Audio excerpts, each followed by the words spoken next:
شارع الأردن في العاصمة عمان أصبح ملتقى الأشخاص المهتمين بالظواهر الجيولوجية الغريبة، فكل شيء في هذا الشارع يعود إلى الوراء، فالسيارات تتدحرج وكذلك الماء. ترى كيف ذلك وما هي الأسباب؟ دانا جدعان لديها التفاصيل. ليست من عالم الخيال أو السحر أو الخداع البصري، إنها فعلا قوة جذب غريبة. فعندما تتعدى إحدى المنحدرات في شارع الأردن وتوقف سيارتك في أسفلها، فستلاحظ أن السيارة ستبدأ بالرجوع إلى الخلف صعودا لوحدها، وكأنما هناك ما يسحبها نحو الشارع الذي يمتد 20 مترا تقريبا.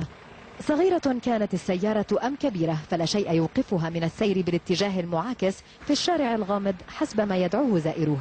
المفروض ان المي تنزل نزع تحت، هي تطلع رجوع لورا. ظاهرة دفعت بالبعض إلى الذهاب ما وراء العلم والواقع، ليعتقدوا بأنه مس أو سحر ما. بيحكوا العالم انه جن وطلوع ومش عارف شو، انا بقول انها خدعة بصرية الشغلة. وهذا ما يراه الخبراء الجيولوجيون أيضا، إنه فعلا مجرد خداع بصري بناء على مساحات جيولوجية أجريت في المنطقة. القياسات اللي أنا أخذتها حقيقة أثبتت أنه هناك فرق بالارتفاع بالاتجاه اللي تسير فيه السيارة أو اتجاه سكب الماء. أمر محير فعلا. هل هي ظاهرة جيولوجية أم خداع بصري أم شأن لا يعرفه إلا الله؟ تبقى الإجابة بحاجة إلى دراسة محلية دقيقة ومعمقة، ستكون الأولى التي تدرس ما يقف وراء مثل هذه الظاهرة العجيبة.